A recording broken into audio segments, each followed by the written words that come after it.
기자회견을 시작하겠습니다. 네. 오늘 기자분들도 많이 참석해 주셔서 고맙습니다. 기자회견 시작하도록 하겠습니다. 아파도 이를 멈출 수 없었던 삼성반도체 연구원 김치엽님의 명복을 빕니다.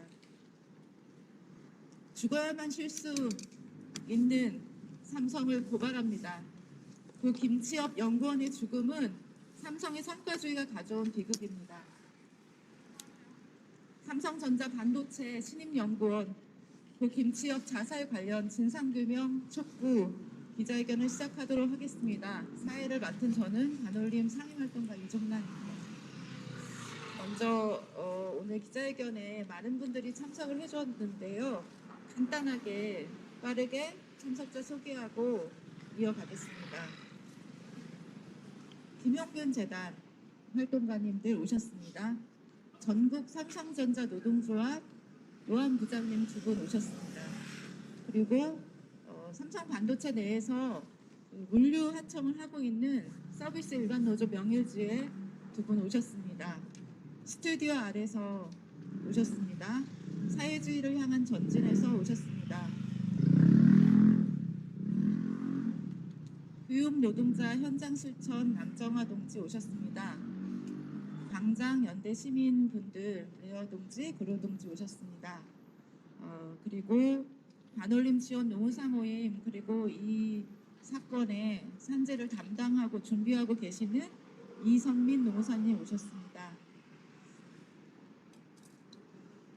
네, 그리고 반올림 활동가들 오셨고요. 마지막으로 고 김치엽 님의 아버지 김영구님 가운데 함께 하고 계십니다. 고맙습니다.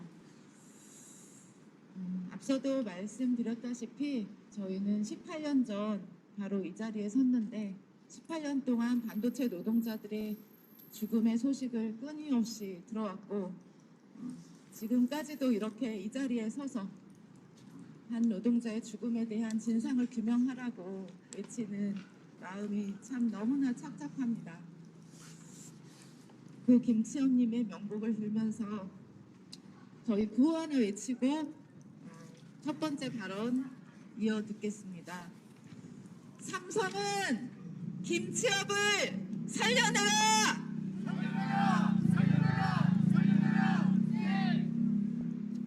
네, 첫 번째 발언으로는 이 사건의 경과를 지금 산재를 준비하고 계신 반지모의 이성민 노무사님으로부터 들어보도록 하겠습니다.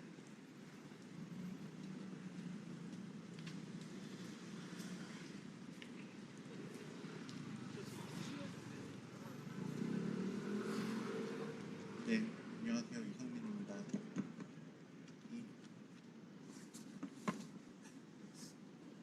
2025년 3월 26일 삼성전자 연구원 김치엽님이 세상을 떠났습니다. 고인은 1994년 12월생 만 30세의 젊은 노동자였습니다. 2024년 초 대학원을 졸업하고 곧바로 삼성전자 화성사업장 메모리사업부 연구원으로 입사한 지 채 1년 되지 않은 상태였습니다.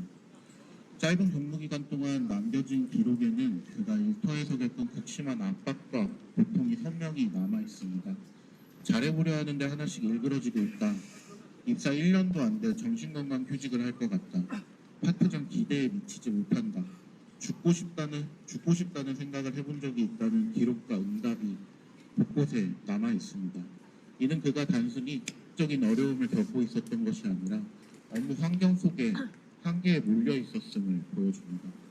그는 사망 20일 전 사내 마음건강 클리닉을 찾아 검사를 받기도 했습니다. 그 당시 지난 한 달간 자신에게 가장 큰 영향을 미친 요인이 무엇이냐는 질문에 일과 직업에 관련된 일을 가장 우선적인 요인 지목했습니다. 잠을 설치고 모든 일이 힘들게 느껴지며 앞날이 암담해 도무지 무엇을 해결해 나갈 엄두가 나지 않는다. 수면 부족이 계속되면서 일상 자체가 버겁고 몸이 지나치게 피곤해 실행력이 바닥난 상태다 라는 등의 표현으로 업무로 인한 극심한 스트레스를 호소했습니다. 그럼에도 불구하고 그는 쉬지 못했습니다. 그의 마지막 모습을 발견한 것은 삼성전자 관계자들이었습니다. 이들은 고인이 출근하지 않았다는 이유만으로 그의 거주지를 찾아가 아무런 동의 없이 강제로 문을 열었습니다. 고인의 아버지가 오후에 직접 찾아가 보겠다는 의사를 분명히 밝혔음에도 불구하고 회사는 당시 어떤 긴급한 상황 판단이 있었는지에 대한 설명도 없이 대문을 강행했습니다. 회사가 사전에 아무런 이상 신호도 인지하지 못했다면 이러한 조치는 상식적으로 납득하기 어렵습니다. 그러나 지금까지 왜 이러한 판단을 내렸는지 합당한 설명을 내놓지 않고 있습니다.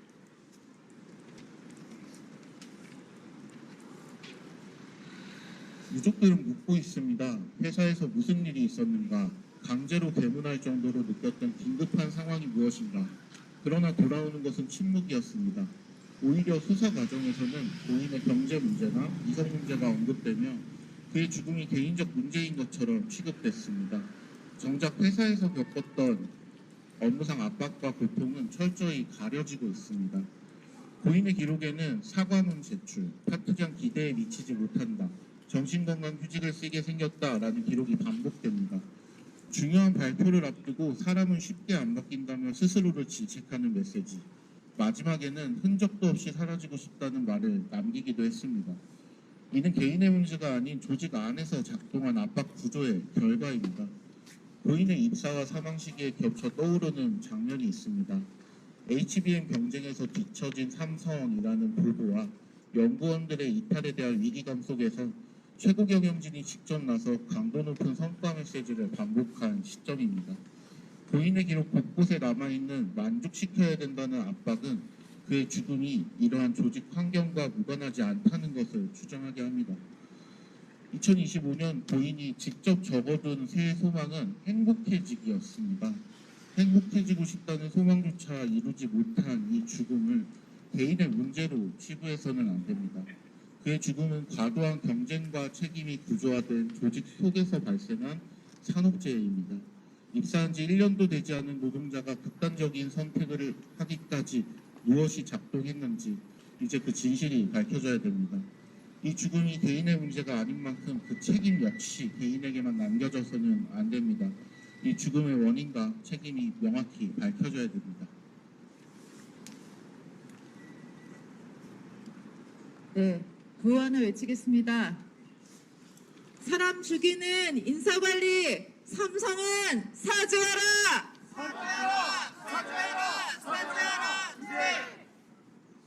다음 발언 이어 듣도록 하겠습니다. 삼성전자 노동안전보건 실태조사 연구 결과에 대해서 이상수 반올림 상임활동가를 모시고 들어보면서 고인에 대해서 또 함께 이야기해 주셨으면 좋겠습니다. 짧았던 고인의 삶과 무섭고 외로웠을 마지막 순간을 기억합니다. 고 김치엽님의 죽음은 우연이 아닙니다. 반올림은 전국 삼성전자 노동조합과 함께 삼성전자 노동자들의 건강 실태를 조사해서 2024년 3월 연구보고서를 발표했습니다. 화학물질 사용 위험에 대해 다양한 문제들을 확인했지만 또 다른 심각한 문제들이 있었습니다. 삼성전자 노동자들의 근골격계 질환은 매우 심각한 수준이었습니다. 가장 놀라운 것은 수면장애, 우울증, 자살충동 같은 정신질환이었습니다. 수면장애 비율이 비정상적으로 높았는데 잠들기도 어렵고 반복적으로 깨고 극도의 피곤한 상태로 잠을 깨는 노동자들이 너무 많았습니다. 임금 노동자 평균에 비해 수면장애 비율이 항목별로 2.5배에서 3.7배에 이르렀습니다. 거의 절반에 가까운 노동자들에게 우울 증세가 있었는데 이는 일반 인구에 비해서 2.5배나 높은 것입니다. 가장 충격적인 것은 자살 관련 항목입니다. 일반 인구에 비해서 자살 충동은 7배, 구체적인 자살 계획은 5배, 자살 시도는 10배나 많았습니다. 한국의 높은 자살률을 감안하면 삼성전자 노동자들의 자살 위험이 얼마나 심각한지 알 수 있습니다. 언제 사고가 발생해도 이상하지 않은 상황이었습니다. 이렇게 죽음을 부추기는 삼성전자의 노동환경에는 인력 부족으로 인한 과도한 업무량, 높은 노동 강도, 성과에 대한 압박감, 그리고 이 모든 것을 뒷받침하는 고과제도가 있었습니다. 업무 후 정신적으로 지친다는 노동자가 55%로 절반을 넘었습니다. 김치엽님과 같은 연구개발직의 경우 이 비율은 62%로 더욱 높았습니다. 3분의 2가 넘는 노동자들이 성과 압박을 느끼고 있었고, 성과 압박으로 인해서 자신의 작업 속도를 유지하기 어렵다는 노동자가 절반을 넘었습니다. 아픈 노동자들은 제대로 쉬지 못했습니다. 아파도 쉬지 못하고 출근해서 일하는 비율이 53%로 임금 노동자 평균에 비해 5배나 높았습니다. 자신이 쉬면 대체할 노동자가 없거나 동료들이 더 높은 강도의 노동을 감당해야 한다는 것을 잘 알기 때문입니다.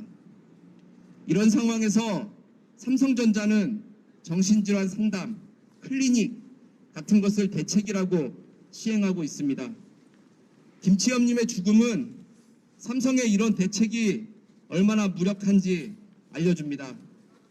인력 부족으로 인한 과도한 업무량과 성과 압박 문제를 해결하지 않으면 삼성전자 노동자들의 건강 문제를 해결할 수 없습니다. 삼성전자 노동자들은 업무상 사고와 질병으로 의심되는 경우에도 병가를 쓰지 못하고 치료비를 본인이 부담하는 경우가 많았습니다. 산재를 인정받아 해결하는 경우도 거의 없었습니다. 불이익을 우려했기 때문입니다. 실제로 아파서 병가를 사용한 후에 징벌적 하위고가를 받은 경우를 직간접적으로 경험한 노동자들이 많았습니다. 고과제도는 이렇게 산재를 은폐하는 도구로 사용되고 있었습니다. 때문에 삼성전자 노동자들은 노동환경 개선 과제로 인력 충원과 함께 징벌적 하위고가제도 폐지를 가장 중요한 과제로 꼽았습니다. 김태엽님의 의무기록에는 수면장애와 심각한 불안과 우울증, 자살 충동까지 삼성전자 노동자 실태조사가 드러냈던 문제들이 고스란히 담겨 있습니다. 한 명이 빠지면 업무 공백이 많은 이라는 쉬지 못했을 이유도 적혀 있었습니다. 긴급한 치료가 절실했던 김치엽님은 결국 다른 삼성 노동자들처럼 쉬지 못하고 출근해야 했습니다. 아픈 몸과 마음 때문에 제대로 일할 수 없었던 고인은 다짐하고 결심하며 안간힘을 병을 더욱 깊게 할 뿐이었습니다. 그리고 잔인하고 절망에 가득 찬 삶을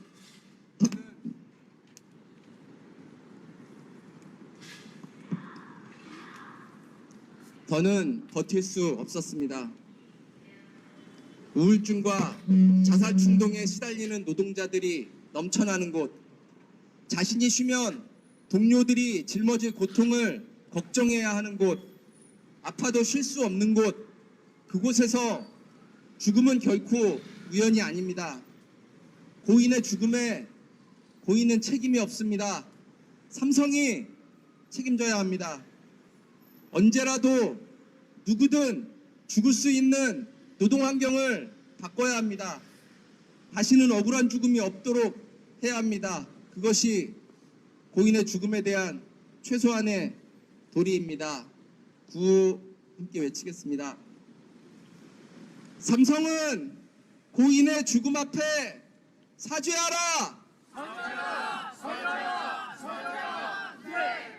삼성은 인력 부족 문제 해결하라! 삼성은 징벌적 하위고가 제도 폐지하라!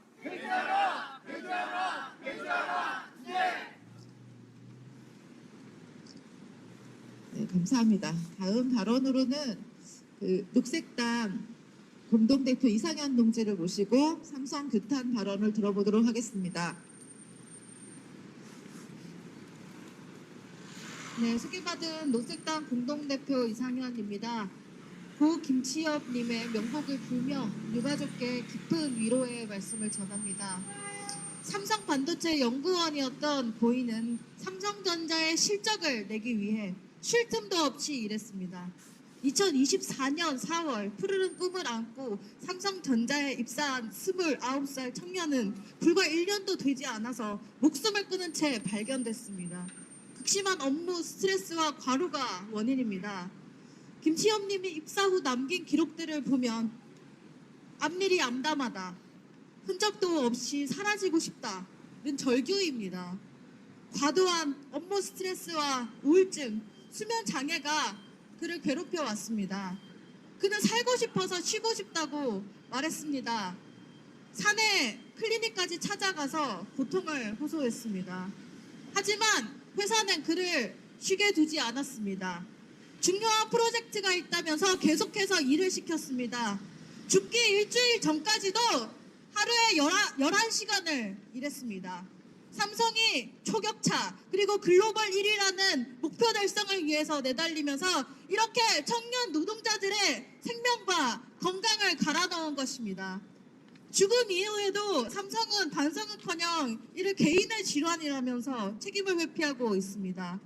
하지만 이 죽음의 원인은 우리 모두 알고 있습니다. 명백하게 과로를 강요한 삼성입니다. 그렇지 않습니까? 삼성은 심지어 김치엽님이 연락이 되지 않자 유가족의 허락도 없이 오피스텔 문을 따고 들어갔습니다.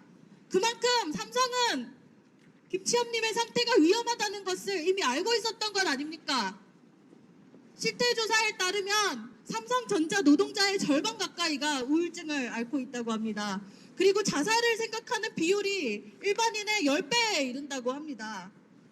김치엽님의 죽음은 개인의 비극이 결코 아닙니다. 이렇듯 노동자를 부품처럼 갈아넣고 성과를 뽑아내는 삼성의 착취 시스템이 낳은 기업 살인입니다. 이에 삼성전자에 강력히 촉구합니다. 함께 끝 부분만 외쳐주시면 감사하겠습니다. 하나, 삼성은 고 김치엽님의 죽음에 대해 책임을 인정하고 유가족에게 사죄하십시오.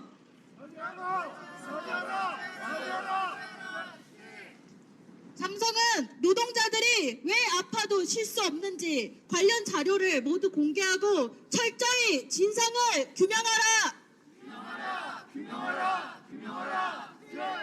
하나, 죽어야만 쉴 수 있는 살인적인 성과 시스템을 중단하고 재발 방지책을 마련하라.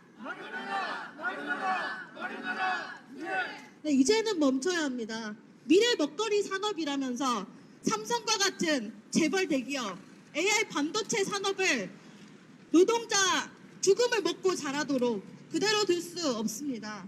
녹색당은 고 김치엽님의 억울함을 풀 수 있도록 끝까지 진상 규명을 촉구하고 더 이상의 죽음이 반복되지 않도록 삼성의 살인 시스템을 멈춰 세울 수 있도록 끝까지 함께 싸우겠습니다. 감사합니다. 네, 함께 싸워서 더 이상의 죽음이 없는 세상이 되었으면 좋겠습니다.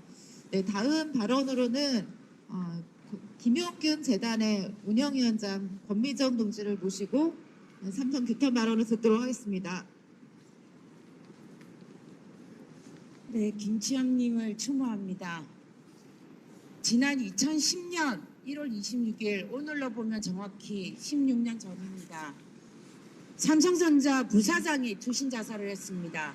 당시 삼성은 그의 죽음이 회사와 무관하다는 입장을 밝혔지만 사실 부사장마저도 연구소를 옮겨 다니고 생산 공장으로 배치받으며 업무 스트레스로 힘들었다는 유서와 증언들이 있었습니다.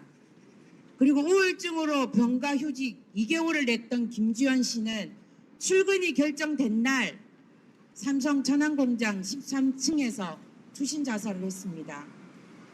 당시 김주현 씨를 진단한 사내 의사는 복귀를 만료했고 주현 씨도 회사 면담 중에 이제 회사를 그만두고 싶다고도 말했지만 그는 라인으로 복귀가 결정되었습니다. 출근을 위해 기숙사로 하루 전날 간 김주현 씨는 출근하는 날 당일 새벽 4차례 자살 시도를 했고 그 사실을 알게 된 출동한 산에 구조대는 고인을 만류하고 방으로 돌려보냈을 뿐 어떠한 조치도 하지 않았습니다.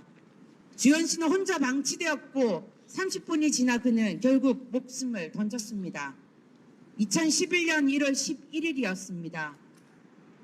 그리고 그의 죽음이 있기 일주일 전쯤에는 6개월의 병가를 마치고 다시 회사에 복귀를 위한 면담을 앞둔 여성 노동자가 투신 자살한 일도 있었습니다.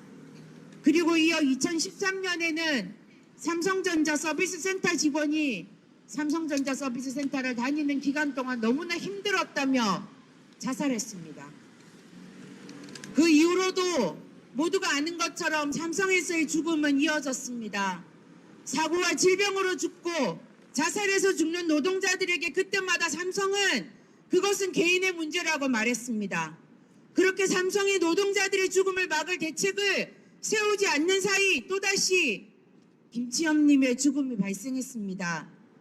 업무 압박 속에 스스로를 질책하고 일에 대한 스트레스로 잠을 자지 못하는 상황에서도 성과를 내야 한다는 조직의 명령에 한없이 스스로를 채찍질하며 버티고 달려왔습니다. 쉬지 못한 채 업무를 줄이지 못한 채 해내야 하는 프로젝트를 마무리하고 그는 스스로 목숨을 끊었습니다. 삼성전자 계열사는 우울 증세를 느끼는 경우가 노동자들의 절반을 넘는다고 많이들 말씀하셨습니다. 삼성전자 지원 사무직구는 자살을 시도해본 경우가 4명 중 1명이라고 합니다. 성과 압박과 고과제도는 노동자들을 아파도 출근하게 만들고 휴식이 없는 삶을 살도록 내몰았습니다. 어쩔 수 없이 몸은 회사에 나와 있지만 일을 할 수 없는 상태로 그들은 그냥 존재하며 서서히 죽어가고 있었습니다. 이것이 왜 개인의 문제입니까? 김치엽 연구원의 죽음에 대해 삼성은 모른다고 책임 없다는 말을 먼저 해서는 안 됩니다. 그가 왜 죽음을 선택해야 했는지 정확하게 밝혀야 합니다. 이미 업무 스트레스로 힘들어하고 있다는 사실을 회사는 알고 있었습니다. 팀 인사 관리자가 그에게 진료를 권유했고 그 권유에 따라 마음건강 클리닉을 다녔습니다. 물론 예약을 했지만 프로젝트 때문에 진료를 받을 수 없었던 상황도 있었습니다. 김치엽 연구원이 자살하게 된 상황이 밝혀져야 합니다. 그는 죽음을 선택당했기 때문입니다. 고통스러운 상황에서 벗어날 수 있는 길은 자살밖에 없다고 느끼는 노동자들, 김치엽 연구원의 죽음에 대해 삼성은 책임있게 답하고 설명해야 합니다. 진실을 밝히기 위한 노력을 함께 하겠다는 말을 삼성은 먼저 해야 합니다. 한 명의 죽음이니 덮어버리면 된다는 생각은 결국 삼성은 죽음을 만드는 기업이라는 인식을 우리 사회에 남길 뿐입니다. 진상을 규명하는 책임 있는 태도를 삼성이 보여줄 것을 다시 요구합니다. 고맙습니다. 네, 감사합니다. 구호 하나 외치겠습니다. 삼성은 더 이상 죽이지 마라! 삼성은 더 이상 죽이지 마라! 더 이상 죽이지 마라! 네. 연대 발언으로는 마지막입니다. 좀 짧게 여기 어제부터 1인 시위를 하고 계신 해고자입니다. 김치엽님과 같은 삼성 반도체 화성 사업장에서 근무를 하다가 노동조합 만들었다고 탄압을 받고 있습니다. 오신봉 사무국장님으로부터 발언 듣도록 하겠습니다.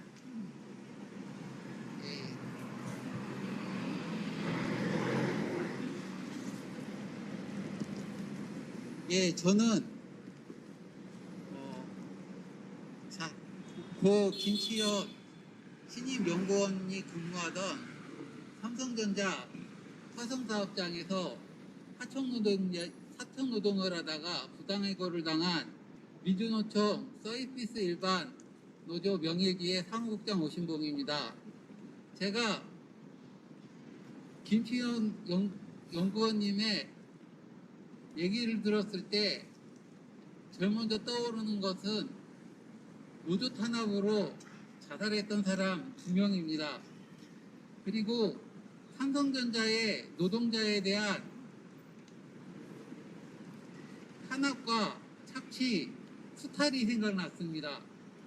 삼성전자는 대기업을 이루면서 국가 핵심 산업이고 국가 경제를 일으켰다는 그런 명목 아래 사실은 뒤에서는 착취와 수탈이 반복되고 노동자 쥐어짜기 그리고 노동자에게 강요하는 정신적 피해는 너무나 컸고 하도급도 마찬가지입니다. 저는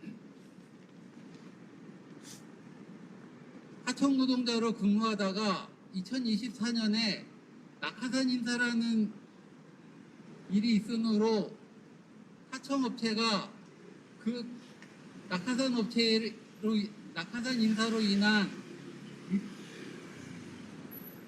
정관 예우 덕분인지는 몰라도 하청업체에서는 126명이 해고됐고 그리고 그 다음에도 또 해고됐습니다. 삼성전자의 반노동적 경영풍토는 수많은 노동자에게 피해를 입혀왔습니다. 반도체 제조 과정 중 방사능 피해자, 산업재해 피해자, 수많은 불법 하도급 요소, 착취와 수탈을 위한 문어발식 하청사 운영, 노동기조법 탄압, 정말 나열하다 보면 어떤 이런 기업이 있나 싶습니다. 저는 그 김치현님의 사건의 얘기를 처음 들었을 때 삼성전자에서 가장 심각했던 사건 1913년 삼성전자 서비스 노조에 대한 사건이 제일 먼저 떠올랐습니다. 당시 삼성전자 서비스 노조의 노동자였던 양산센터 염호석 분회장이 삼성전자의 지독한 노동 탄압의 괴로움을 이기지 못하고 스스로 목숨을 끊었습니다. 또한 천안센터 최정범 지회장이 노조 탄압에 맞서 2013년 자살했습니다. 보통 노동열사들은 국가의 반노동 정책을 비판하다 죽는 것이 일반이지만 삼성이란 살인 재벌 기업은 국가도 아니면서 노동자를 2명이나 죽음에 이르겠습니다. 1명의 자살로도 만족하지 않고 2명이나 자살하는 악질적 살인기업이란 오명을 벗어날 수 없습니다. 그리고 수많은 자살이 있었다는 것은 누구나 다 알고 있는 사실입니다. 당시 고용노동부 경기지청은 불법 파견의 소지가 있다고 판단했지만 고용노동부 본청은 이를 뒤집어 도급계약의 합법적 발표를 하고 조사를 종료 지시했습니다. 사건의 내용도 충격적이었습니다. 삼성전자 서비스 노조에 대한 탄압과 노조 대응 매뉴얼에 다수의 하청사 노조 파괴 전략 문건이 존재했고 외부 노무사, 노편 변호사 집단을 통해 노조 감시, 문서 수집, 징계 유도 폭로가 이어졌으며 노조 설립 초기 주요 간부 협박, 징계, 강제 전환 배치, 지역의 전출 등 무법적 인간적 탄압을 일삼았고 그 결과 31명의 임직원 구속, 최지성 미래전략실장, 이상훈 경영실장 구속, 1919년 삼성전자 임직원들과 전현직 경영진 다수가 노동조합법 위반으로 유죄 판결을 받았습니다. 삼성전자의 파렴치한처럼 2020년 이재용 회장이 노동상권을 보장한다는 선언까지 인간적임을 부끄러지 않고 경영해 왔습니다. 삼성전자의 노조 탄압과 근로자 착취 이런 문제들은 판도라 상자처럼 사례가 많습니다. 그리고 그 결과 삼성전자 준법감시위원회가 생겼습니다. 기업이 법을 지키는 것이 당연한 것이지만 얼마나 법을 안 지켰으면 법원이 판결문에 삼성 준법감시위원회를 만들라는 공고를 했는지 이해가 가지 않습니다. 후 김치현님의 죽음은 삼성전자가 돈만을 중시하며 인간을 경시하는 풍토 속에서 어쩌면 당연하고 끊임없이 일어날 수 있는 사건인지 모르겠습니다. 저는 이런 사건들이 항상 내재되어 있는 곳이 삼성전자라 생각됩니다. 그래서 끊임없는 투쟁을 만들어내고 저도 늘 연대하며 투쟁하고 있습니다. 구호로 마무리하겠습니다. 인간 생명 경시하는 삼성전자 규탄한다. 노동생명권 박탈하는 삼성전자 규탄한다.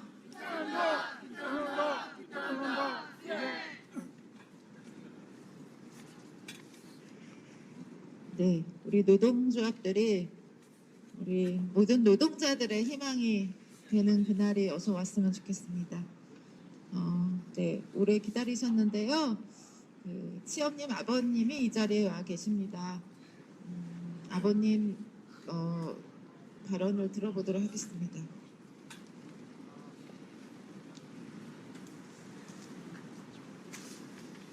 안녕하십니까. 고 김치혁 연구원의 아버지 되는 김영구라고 합니다. 오늘 이 자리에서 연대에서 성명해 주신 노동자들을 보니까 저 같은 제가 20대 입사했을 때 노동운동하던 그런 부분들이 생각납니다. 저도 까맣게 잊고 대한민국이 선진국이 되었다는 착각 속에서 세계에서 가장 훌륭한 기업인 삼성전자에 입사한 아들과 또 그의 미래에 대해서 기쁘고 또 축복되게 생각해 왔습니다. 하지만 죽어야만 쉴 수 있는 이 삼성전자의 삶에서 과연 대한민국에서 가장 안전한 근로환경이 있는 직업은 어디 있을까라는 의심이 생깁니다. 생후 351개월 태어날 때 아들 모습을 저는 아직도 기억합니다. 만 30이 되기 전에 극단적인 선택을 할 수밖에 없었던 아이가 왜 그런 선택을 했는지 저희 가족과 저는 지금도 항상 질문합니다. 왜, 무엇 때문에 삶의 고귀한 가치인 생명을 날리면서까지 본인이 선택할 수밖에 없었던 그 순간은 어떤 원인이 있었는지, 아들이 회사에 입사한 이후에 점점 말수가 적어지고 힘들어하던 모습은 단지 입사 1년 차의 성장통이라고만 생각했습니다. 그리고 이 적응 과정이 끝나고 나면 아이가 좀 더 적응하고 나아지지 않을까라는 생각을 했기 때문에 안심했습니다. 어느 날 갑자기 삼성전자 동료 직원이란 사람으로부터 전화를 받은 것이 3월 26일입니다. 그날 오후 3시에 연락이 되지 않는다. 그래서 숙소로 찾아가고 있다는 얘기를 들었을 때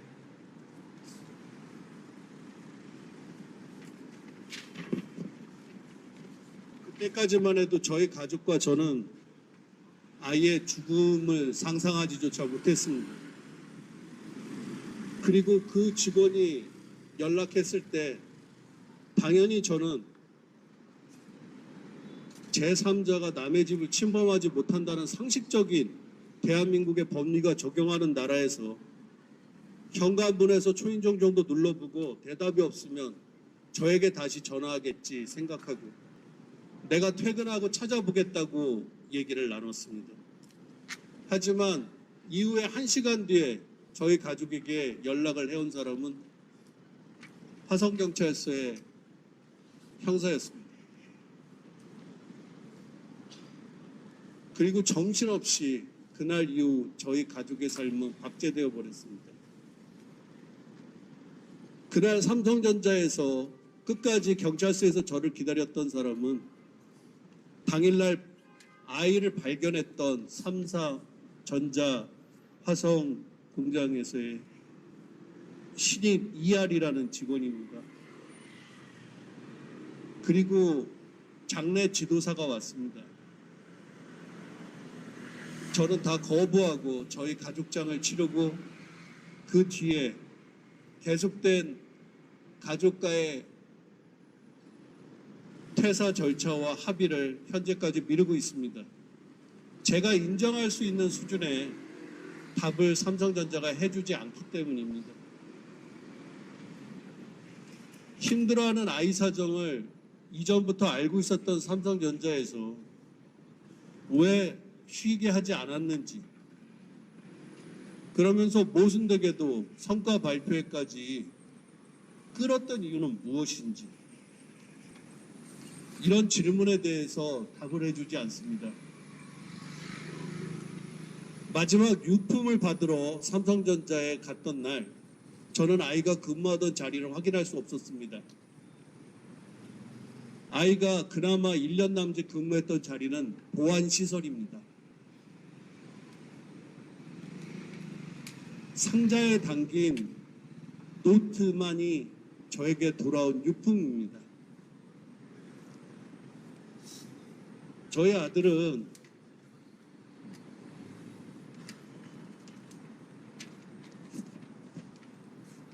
저희 가족에게는 세상에서 금쪽 같은 금쪽입니다. 오늘같이 추운 날씨를 무척이나 싫어해서 항상 따뜻한 것만 좋아했습니다. 어린 시절 저랑 목욕탕 가는 걸 참 좋아했습니다. 그 시절 항상 아빠 등을 밀어주던 다정한 아들이 지금 제 곁에 없습니다.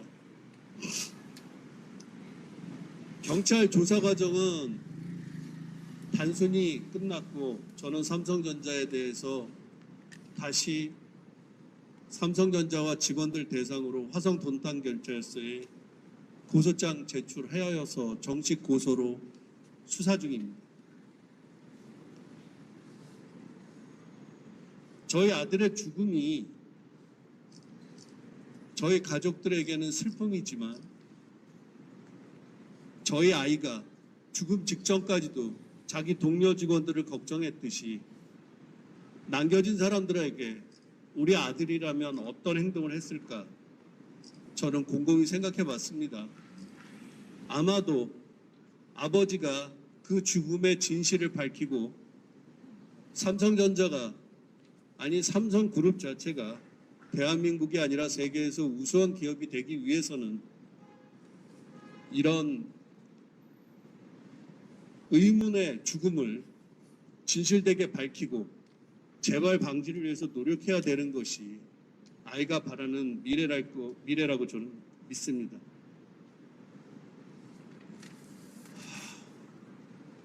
삼성전자 좋은 회사입니다. 저도 삼성전자 주주입니다.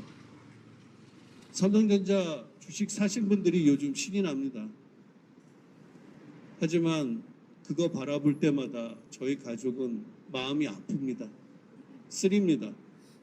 저희 아들이 입사해서 그 고생하고 고통받을 때 삼만전자였습니다. 이제는 대한민국에 미래가 없다, 삼성전자 망했다고 다들 생각할 시절이고, 이미 똑똑한 사람들 외국 회사로, 다른 나라 회사로 떠날 때입니다. 오죽하면 부회장까지 자살을 하는 시절이었겠습니까? 왜 삼성전자가 저한테 진실을 얘기해 주지 않는지 모르겠습니다. 제가 회사 근무할 때 아인리의 법칙이라는 것을 알고 있습니다. 한 가지 사고가 일어날 때 100가지의 원인이 있다고 합니다. 분명히 저희 가족들이 알았던 한두 가지의 그런 위험이 아니라 삼성전자는 더 많은 진실을 알고 있을 텐데 그 진실에 대해서 단지 개인의 선택과 개인의 병력으로 몰아붙이는 것은 올바른 태도가 아니라고 생각합니다. 이재용 회장이 저랑 같은 갑장인데 최근에 아들이 군대 갔다고 온 언론이 관심 가져주시는 걸 보고 엊그저께는 라면 혼자 먹으러 간 것도 취재 대상이 되더군요.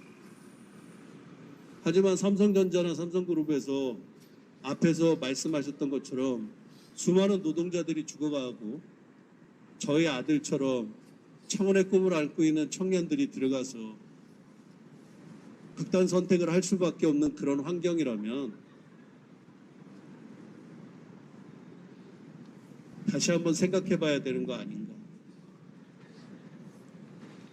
저는 이게 바위를 계란으로 치는 싸움이란 걸 잘 알고 있습니다. 하지만 여기에 계신 활동가 분들께서 오랜 세월 그런 역할을 해오셨고 제가 가지고 있는 생각이 옳다는 지지를 표해 주셨기 때문에 저도 용기 내서 제 남은 생은 저희 아들이 원하던 더 좋은 일자리와 노동의 가치, 그 우선의 건강과 행복한 세상이 될 수 있도록 이 진실을 밝히는데 최선을 다할 것입니다. 감사합니다. 작년 5월에 반올림을 찾은 아버님이 그동안 진상 규명을 위해서 굉장히 애썼습니다. 하지만 삼성은 모든 걸 다 감추었고 누구도 만날 수 없었습니다. 그래서 오늘 저희가 이 자리에 왔습니다. 삼성은 아들이 원래 우울증이 있었다. 그리고 집 대출 문제가 있었다. 이런 식으로 거짓말을 했습니다. 집 대출 문제는 없었습니다. 아버님 소유의 오피스텔에 거주했습니다. 그리고 병원 의무 기록에 온통 업무 관련한 걱정뿐이었습니다. 삼성은 거짓말을 멈추고 진실과 마주하고 유가족의 질문에 제대로 응답해야 합니다. 더 이상 숨지 말고 감추지 말고 나와서 제대로 사과해야 합니다. 이대로 사람이 계속 죽어갈 수는 없습니다.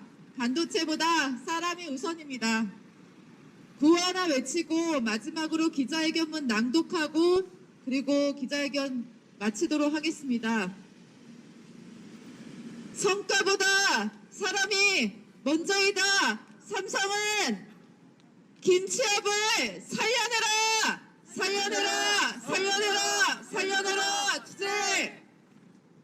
네, 마지막으로 기자회견문 낭독은 반올림에서 지금 같이 함께 활동하고 있는 삼성 반도체 노동자이고 희귀질환 피해자입니다.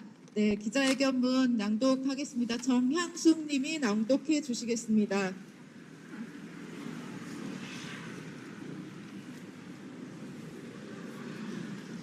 아파도 쉴 수 없었던 삼성반도체연구원 고 김치엽님의 명복을 빕니다. 고 김치엽 노동자의 죽음은 삼성의 성과주의가 가져온 비극이다. 죽어야만 쉴 수 있는 삼성을 고발한다. 다이어리에 2025년 새해 소망으로 행복해지기를 적어두었던 김치엽님은 2025년 3월 26일 돌아오지 못하는 길로 떠났다. 1995년에 태어나 고작 30살의 나이에 생을 마감한 치엽님. 그의 죽음은 단순한 자살이 아니다. 아파도 쉴 수 없었던 업무 성과만이 유일하게 허락된 삼성에 의한 타살이다. 치엽님은 2024년 4월 삼성전자에 입사했다. 반도체 연구원으로 꿈을 안고 일을 시작했지만 이것은 비극의 시작이었다. 그가 입사한 2024년 삼성 내부 분위기는 심각했다. HBM 반도체 실적이 부진하다며 최고 경영자가 사과문을 발표하였고 노동자들은 주말을 반납하고 과로를 하고 연구원들은 성과를 내기 위해 더욱 쥐어짜기를 했다. 아파도 쉴 수 없었다. 인력난도 심각했다. 이제 갓 입사한 신입 연구원일 뿐인데도 취업님은 HBM 관련 집중 업무, 경쟁력 확보 프로젝트가 2개나 주어졌다. 그의 몸은 업무 스트레스와 성과 압박 속에 빠르게 병들어갔다. 약으로 버티고 버텼지만 계속된 업무 스트레스로 인해 나아질 기미는 없었다.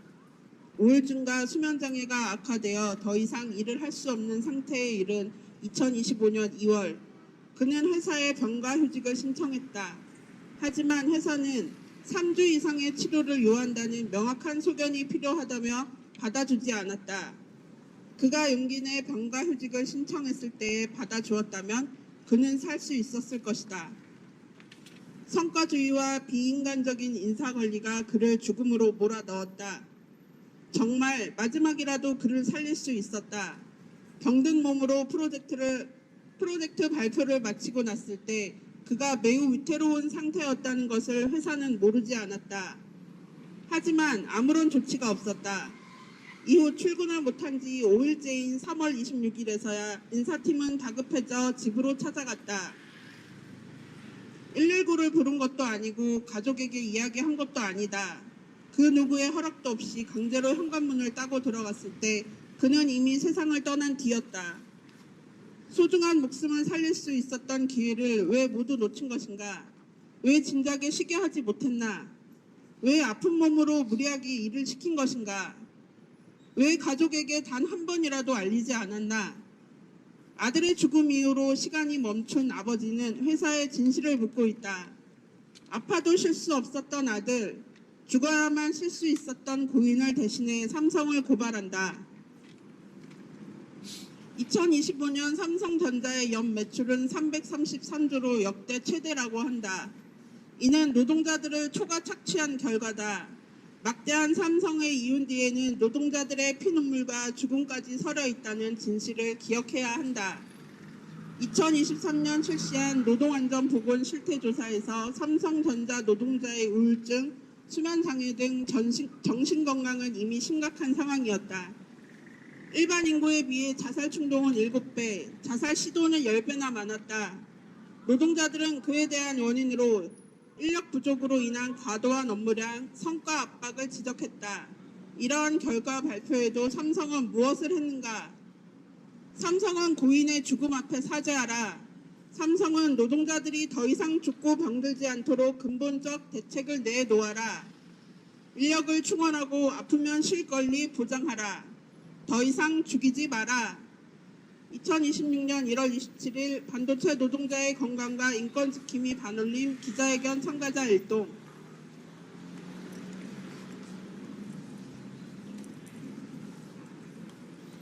네, 오늘 너무 추운 날 모두 너무 고생하셨습니다.